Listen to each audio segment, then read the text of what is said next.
दोस्तों आज social media का जमाना है। अगर आपके पास कोई टैलेंट है, आप अच्छा गाते हो, अच्छा डांस करते हो या फिर अच्छी एक्टिंग करते हो, तो आप उसे सोशल मीडिया प्लेटफॉर्म के जरिए लोगों के सामने रख सकते हो और फेमस हो सकते हो, अच्छा पैसा कमा सकते हो। आपको मुंबई जाने की जरूरत नहीं है और कई लोगों ने ऐसा किया भी है। आज वो अपने टैलेंट के दम पर फेमस हो गए हैं, सेलिब्रिटी बन गए हैं। वहीं कुछ ऐसे भी हैं जो बिना टैलेंट के अपनी उटपटांग हरकतों की वजह से भी फेमस हो गए हैं। ऐसे कई सारे नाम हैं। आज हम बात करेंगे ऐसे ही एक लड़की के बारे में जो आई थी मुंबई में एक्ट्रेस बनने के लिए, लेकिन एक्टिंग में पहचान ना मिलने या फिर यूं कहें एक्टिंग में दाल ना गलने की वजह से इन्होंने फेमस होने के लिए एक अलग तरह का रास्ता चुना, और वो है अजीबो गरीब ड्रेसिंग स्टाइल का, जिसको अपनाकर वो फेमस हो गई हैं, सेलिब्रिटी बन गई हैं। जी हाँ दोस्तों, मैं बात कर रहा हूँ उर्फी जावेद के बारे में। आज की इस वीडियो में हम उर्फी जावेद के लाइफ से जुड़ी वो बातें जानेंगे जिसके बारे में शायद ही आप जानते होंगे। तो वीडियो से अंत तक बने रहिए। आइए वीडियो शुरू करते हैं। उर्फी जावेद का जन्म 15 अक्टूबर 1997 को यूपी लखनऊ में हुआ था। उर्फी की 3 बहनें और एक छोटा भाई है। उर्फी जब 13-14 साल की थी तब इनके पिता ने इनकी मां को बिना तलाक दिए छोड़ दिया और दूसरी शादी कर ली। उर्फी जावेद के अनुसार 12th की पढ़ाई करने के बाद मास कम्युनिकेशन की डिग्री हासिल की, वो भी एमिटी यूनिवर्सिटी लखनऊ से।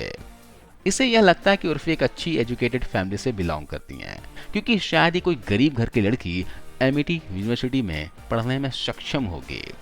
लेकिन सच बताऊं, उर्फी के हाव भाव, बोलचाल की भाषा को सुनकर, उसके पहनावे को देखकर नहीं लगता कि वो 5वीं भी पास की हो। खैर, उर्फी का कहना है कि उन्हें अपनी फैमिली से कोई सपोर्ट नहीं मिला, वो अपनी फैमिली से तंग आ चुकी थी।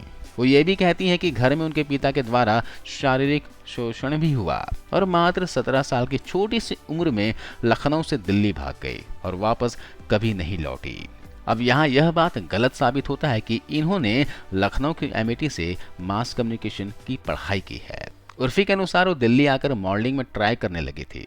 फिर इन्होंने ग्रेजुएशन कब किया और कहाँ से किया, और 17 की उम्र में कोई ग्रेजुएट नहीं होता, इतना तो हमें अच्छे से पता है।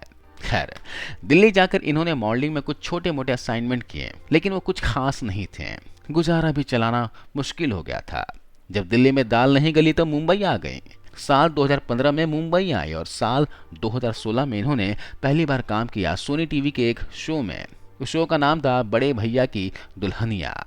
इसमें उर्फी का एक छोटा सा रोल था। इसके बाद एक कसौटी जिंदगी की और बेपनाह सीरियल में दिखाई दी। 2020 में यह रिश्ता क्या कहलाता है में शिवानी भाटिया के रोल में नजर आई। उर्फी ने अपने 5 साल के करियर में 10 टीवी शोज में छोटे मोटे काम किए, सभी में इनके साइड रोल थे। इसके बाद उर्फी को समझ में आ गया था कि एक्टिंग मेरे बस की बात नहीं है। उसने मान लिया कि एक्टिंग से उसका दूर दूर का नाता नहीं है। फिर इन्होंने वही रास्ता अपनाया जो हर फ्लॉप एक्ट्रेस अपनाती हैं, लेकिन इनका रास्ता थोड़ा हटके था। उर्फी ने पहले तो लोगों का अटेंशन पाने के लिए अपने कपड़ों के साइज को छोटा किया और रोज रोज ऐसे बेहुदा कपड़े पहनकर बाहर निकलती जिस पर लोगों का ध्यान जाना ही था, और यही उर्फी चाहती भी थी। कभी ऐसे कपड़ों में एयरपोर्ट पहुंच जाती तो कभी किसी पार्टी में चली जाती। पेपराजी दौड़े दौड़े उर्फी की तरफ आते और उसका फोटो लेते। वीक में 4 दिन एयरपोर्ट तो जाना पक्का है, लेकिन वहां से वो जाती कहाँ है किसी को पता नहीं।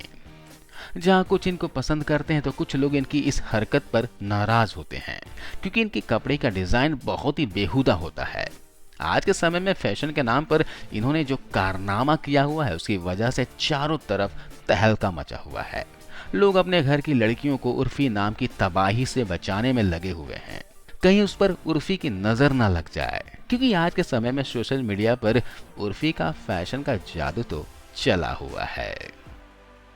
इसके अलावा उर्फी अपने उटपटांग हरकतों की वजह से आए दिन विवादों में घिरी रहती हैं। कभी कोई इन्हें देश को बदनाम करने का आरोप लगाता है तो कोई इन पर अश्लीलता फैलाने का आरोप लगाकर FIR कर देता है, तो कोई इन पर भद्दे कमेंट करता है। उर्फी जावेद इस पर पलटवार भी करती हैं। इन पर इतने FIR हैं कि गिनना भी मुश्किल होगा। उर्फी के पहनावे को लेकर काफी सारे सेलिब्रिटीज ने भी कमेंट कर चुके हैं, जिसका जवाब भी वो अपने तरीके से देने में पीछे नहीं हटती हैं। चाहत खन्ना के साथ तो इसका झगड़ा भी काफी फेमस हुआ था। चाहत खन्ना ने इनके कपड़ों को लेकर कुछ कमेंट किया था। उर्फी भी कहाँ पीछे हटने वाली थी, उसने चाहत को उल्टा जवाब दिया और उल्टा चाहत के तलाक को लेकर सवाल उठाए। कुछ लोग तो उर्फी जावेद को जावेद अख्तर की पोती समझते हैं, लेकिन बाद में क्लियर हुआ कि उन दोनों का आपस में कोई रिश्ता नहीं है। जब उर्फी के बारे में इतना कुछ जान ही गए तो दोस्तों थोड़ा उनकी नेटवर्थ के बारे में भी जान लेते हैं। एक रिपोर्ट्स के मुताबिक उर्फी जावेद का नेटवर्थ है 1 से 3 मिलियन अमेरिकी डॉलर। अब ये पैसा कैसे कमाती हैं भगवान ही जाने। तो आज की इस वीडियो में बस इतना ही। उर्फी जावेद का ये वीडियो आपको कैसा लगा आप कमेंट करके बताना। मिलता हूं अगले वीडियो में। जय हिंद।